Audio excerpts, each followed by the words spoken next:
when I turned pro, I actually never worked for anyone else. I came right out of the chute, opened my own business, opened my own space, and hit the ground running on a wing and a prayer. And there's some reasons I did that. I can get into that in another video. But today, I want to share with you some of the surprising risks of opening your own ballroom dance studio. Because I think so many people walk in and they see this, wow, it's so glamorous, hunky-dory, everyone's happy, everyone's rich. You know what, guys? There's a lot more to it than that. Okay, so number one, if you rent space, you are beholden to that property owner or the management company. So I did not own the original studio where we rented space, and we did lease the whole thing. And so it was so hard because the owners would contact us and constantly put restrictions on our business. You can only park so many cars there now. You can't have any events on Tuesday nights, blah, blah, blah, blah, blah, blah. And it just got to be so restrictive. We couldn't fit all of our business in, okay?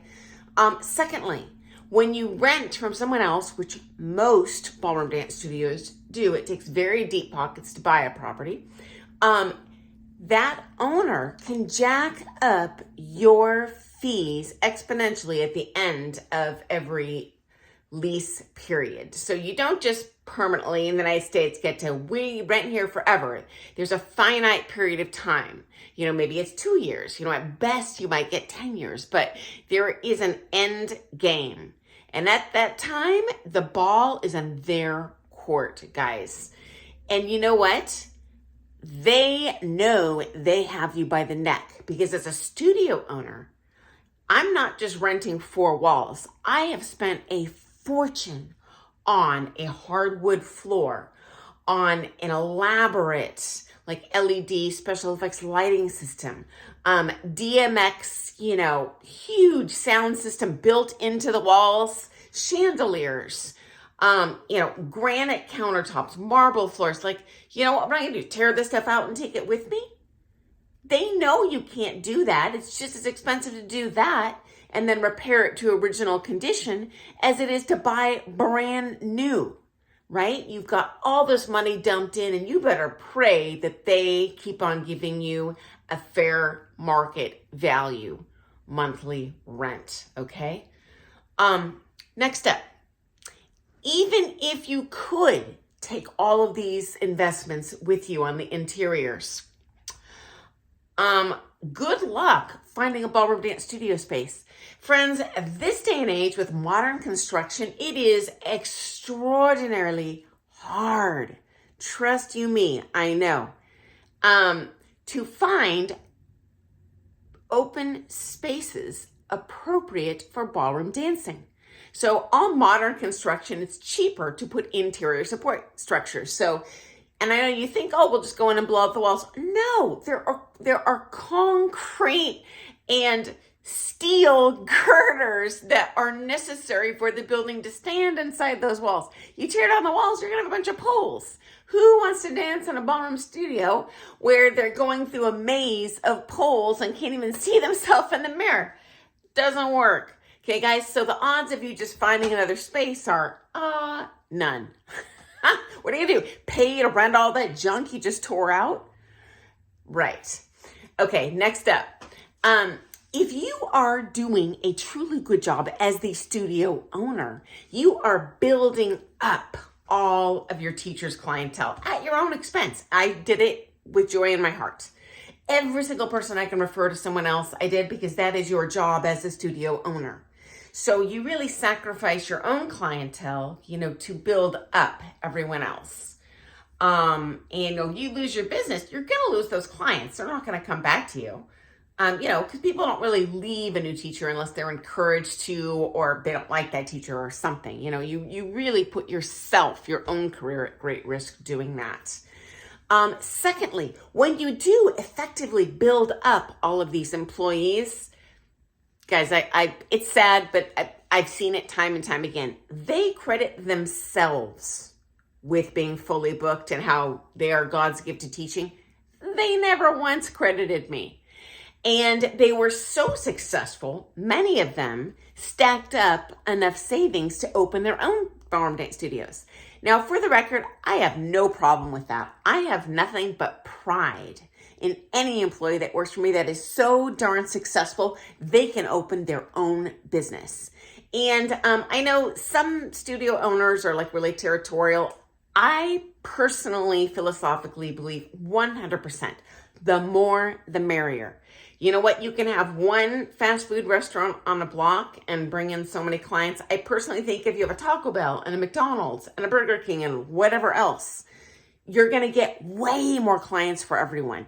So when you build up that biomass of the ballroom dance community, it's more business for us all. So I have no problem with people building up a business. But the reality is, now I've sacrificed my clientele. I got to build someone else up from scratch, you know. Plus, I would say just the personal, emotional drain of knowing how much I sacrificed in terms of my own, you know, Lord knows how much time marketing and how much money, thousands and thousands and thousands of dollars I dropped each month into marketing to build these people that leave not only with, you know, not appreciating it, not even really realizing it, but honestly, sometimes, not always. I've had people depart with great relationships, but leaving really condescending, like, well, you're nothing without me. Like, okay, well, good luck with that. You know, and the funny thing is, guys, every single time someone did that, and I have an example for one guy, I won't share his name, but they left with their partner to open their own studio, and told me he's not, you know, I'm nothing without him, and I'm bringing all this business into your studio. And I'm like, oh my gosh, man.